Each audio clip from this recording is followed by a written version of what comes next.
And I want to take our viewers once again to Sindh in Pakistan, where terrorist Hafiz Saeed has been spotted. The police have issued an alert all along the Rajasthan and Gujarat border. Hafiz Saeed is the mastermind of the 2008 Mumbai terror attacks. He has been spotted in several villages in this area. Islamkot, Mirpur Khas, Meethi, Khanpur, all of this in Sindh. This is opposite southwest Tanot area of Jaisalmer.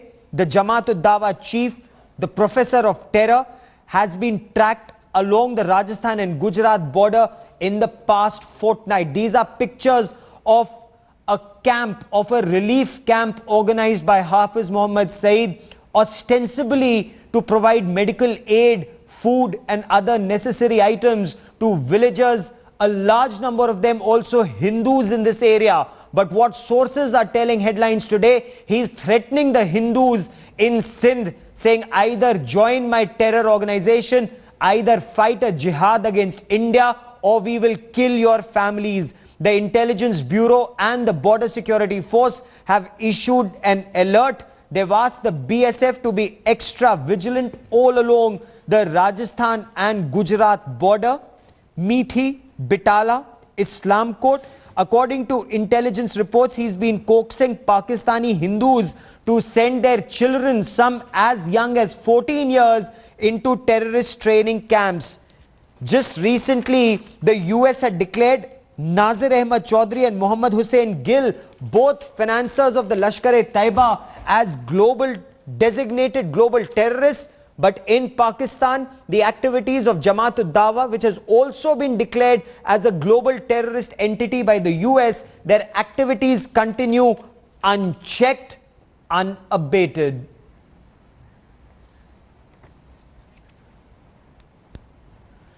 And joining me now for the latest on this story is Headlines Today's Ashish Maharshi, who's accessed these pictures through his sources in the Intelligence Bureau. Also joining me from Pakistan is Headlines Today's Hamza Amir. With me in the studio, Rizaul Lashkar.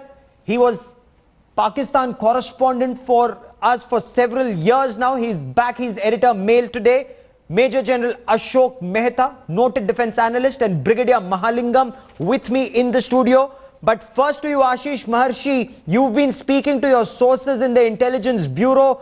Take us through the significance of spotting Hafiz Saeed in areas opposite Rajasthan and Gujarat.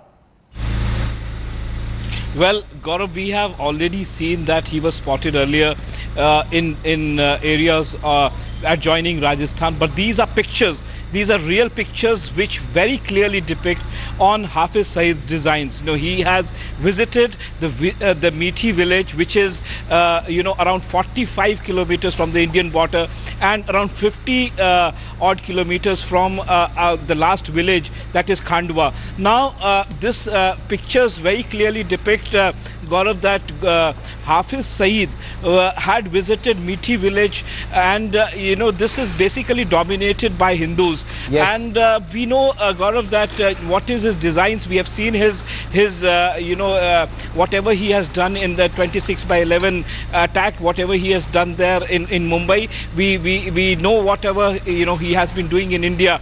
But and this his is terror design continues because he has. Yes, unabated. In fact, he's spreading his wings across Pakistan. Hamza Amir, this is a terrorist who's been operating with impunity in Pakistan-occupied Kashmir, in Pakistan's Punjab, but also across Sindh. Is he exploring new areas? What are your sources telling you? Well, Gaurav, let me confirm it very clearly that Hafiz Saeed has got his very strong presence across Pakistan.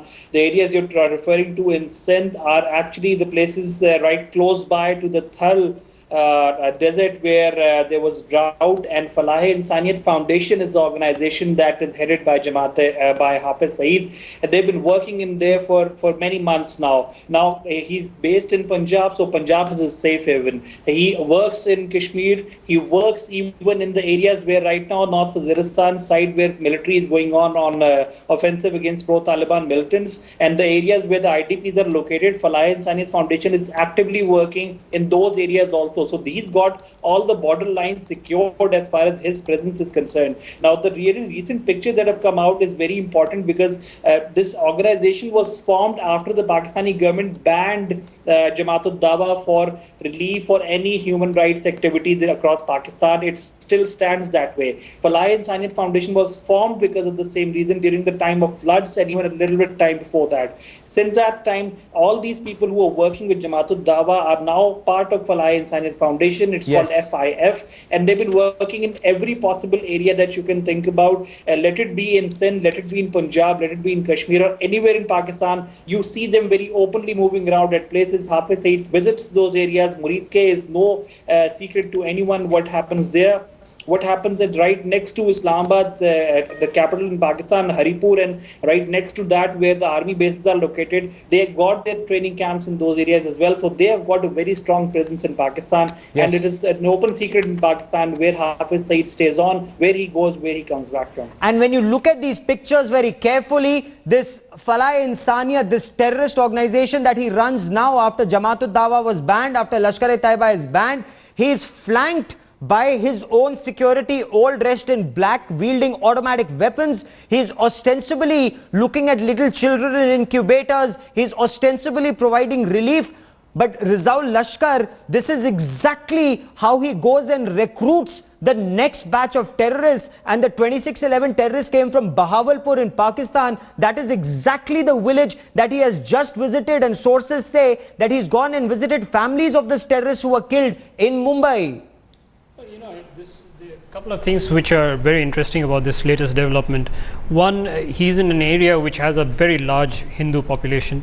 Two, Sindh is not a place which has thrown up a lot of recruits for the Lashkar-e-Taiba or the Jamaat-ud-Dawa. So obviously he's trying to make inroads into new areas. And the Falah Insaniyat Foundation, which came up after the Jamaat-ud-Dawa was put on a watch list, what they call a watch list after the Mumbai attacks, it has huge bases now. It has a base even in Islamabad. I mean, I've had people from Falah Insaniyat Foundation come to my house while I was living in Islamabad to collect funds. And they do a lot of fundraising. But everyone says that this is just a front for the LET and the JUD.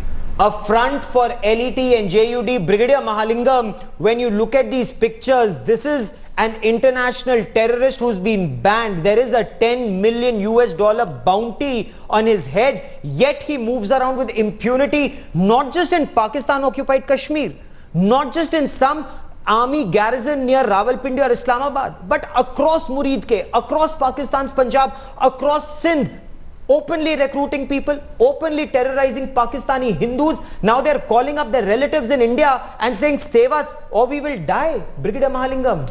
You see, this is exactly what this man has been doing. And this goes to prove that he has all the support of the establishment. The establishment, when I say, it is the ISI. ISI has been supporting this man, and even now they have moving him again and again.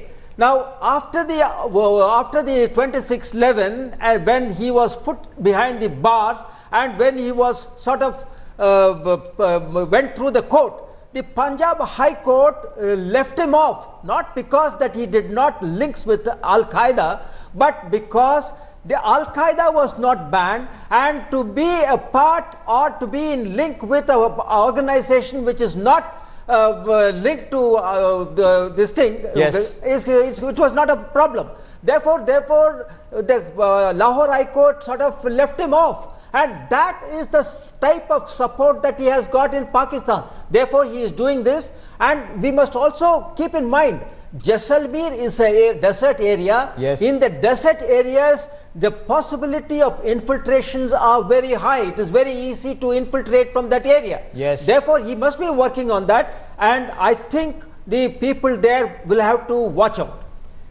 The BSF is on high alert. The Intelligence Bureau has issued an alert all across the Rajasthan and Gujarat border. There could be an infiltration. There could be worse, because there are Hindus the relatives of those Pakistani Hindus who have reached the district collector's office in Jaisalmer saying somehow talk to Pakistan and save our kin. Sambit Patra, the BJP spokesperson, joins us on the broadcast. Nagma is the Congress party spokesperson who joins us on the broadcast. Sambit, there is clear and present danger. What is the government doing? There's BJP government at the center in Rajasthan and in Gujarat.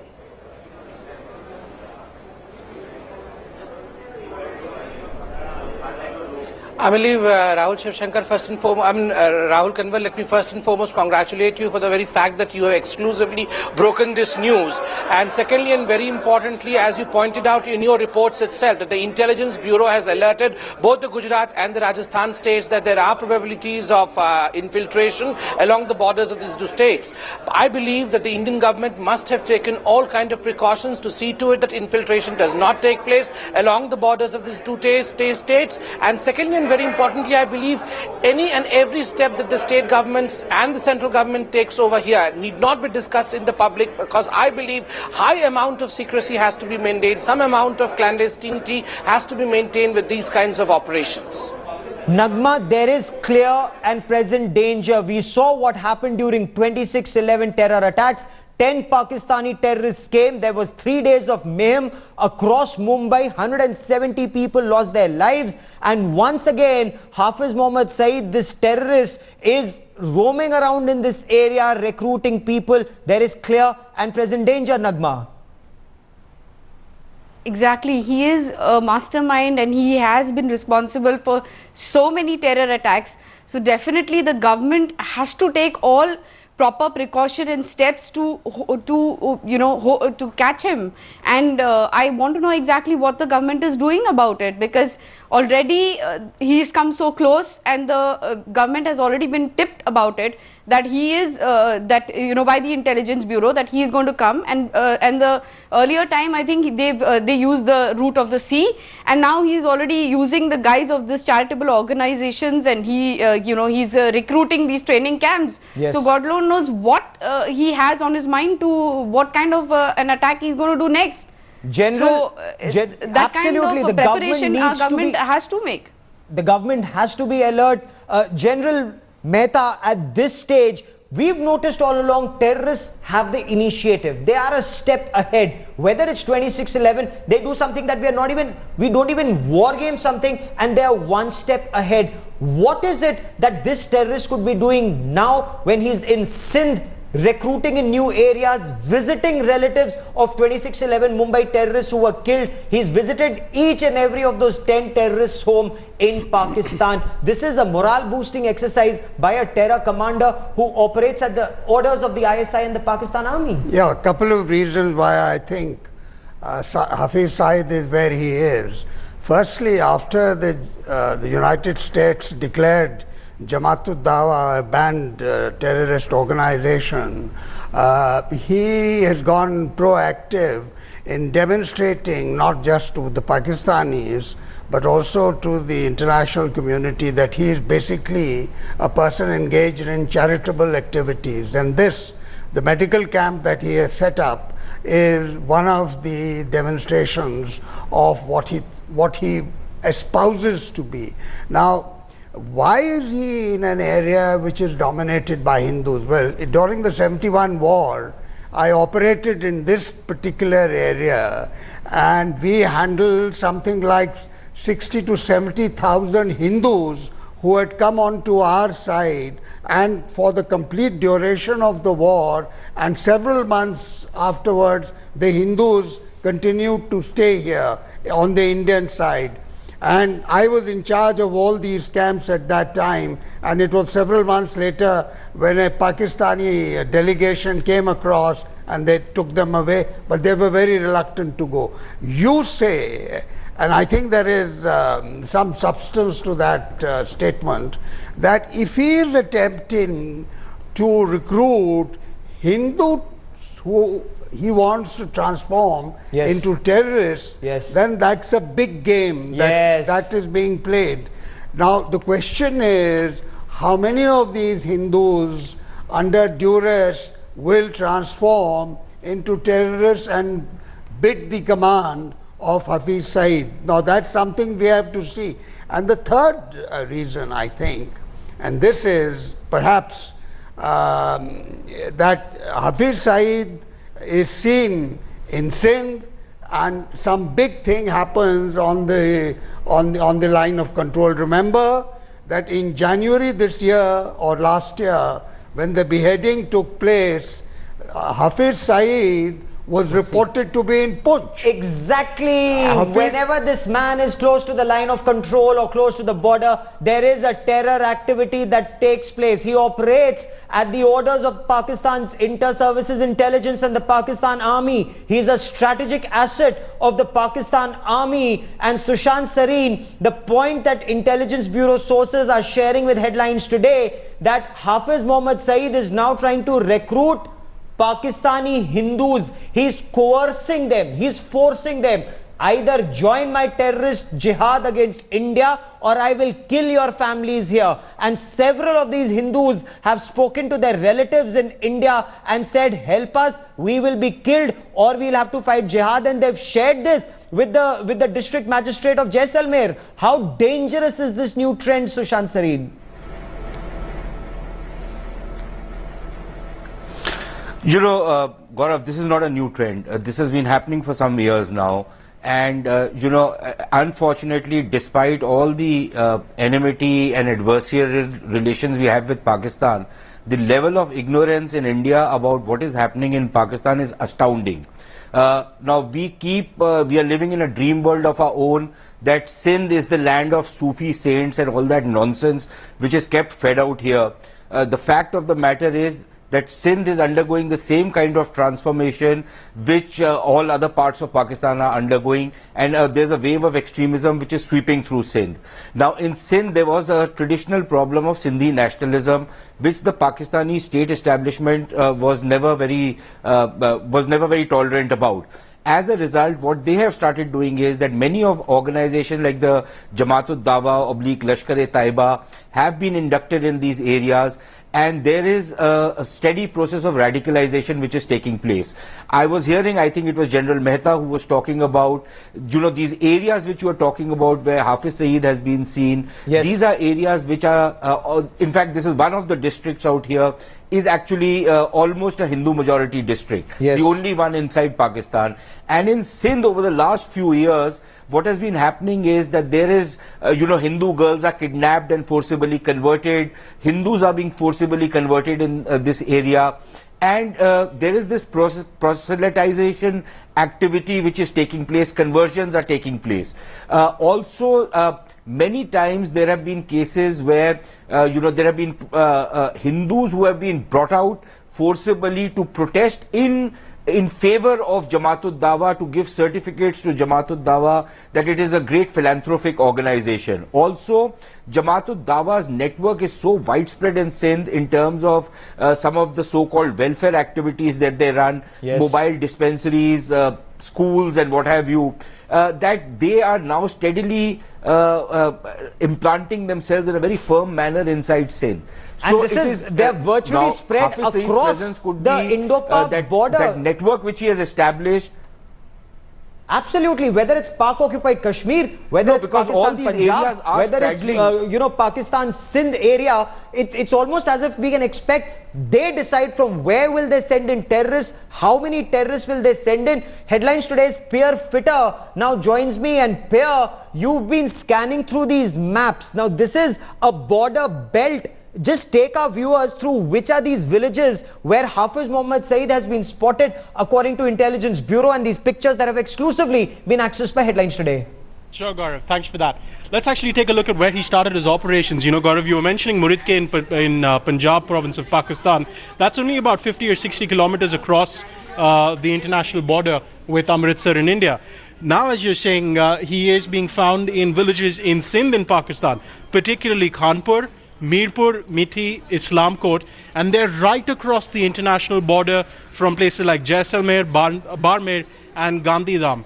And in fact, if you look at the distances between, say, Islam Court in Pakistan to the international border, you're talking of a distance of about 90 odd kilometers by measuring that. And look at the kind of terrain we're looking at in this area. It's mostly open desert. So if you're talking about infiltration attempts, all of this open desert straight across, we know that these are old smuggling routes, whether it was drugs or other contraband in the old days, and perhaps now using these same routes and the same terrain to try and get terrorists across the border into Gujarat, a highly industrialized state, and also Rajasthan, which is just across the border there. Okay, I have to quickly slip into a break here, but this is a big focus story. We'll continue to talk about this. How an international terrorist, there is a $10 million bounty on him. His organization is banned, and yet he moves with impunity, not just in Pakistan-occupied Kashmir, but across Pakistan. Ostensibly, these are relief camps. Ostensibly, these are medical camps. But this is a major recruitment drive that is underway. Will there be a fresh wave of terror against India? Remember, it was Hafiz Saeed who blamed the new government in India for that recent Karachi attack. It was Lashkar-e-Taiba that threatened to avenge it. Is that what is the plan? We'll talk about that and much more on the other side of a short break. Stay with us.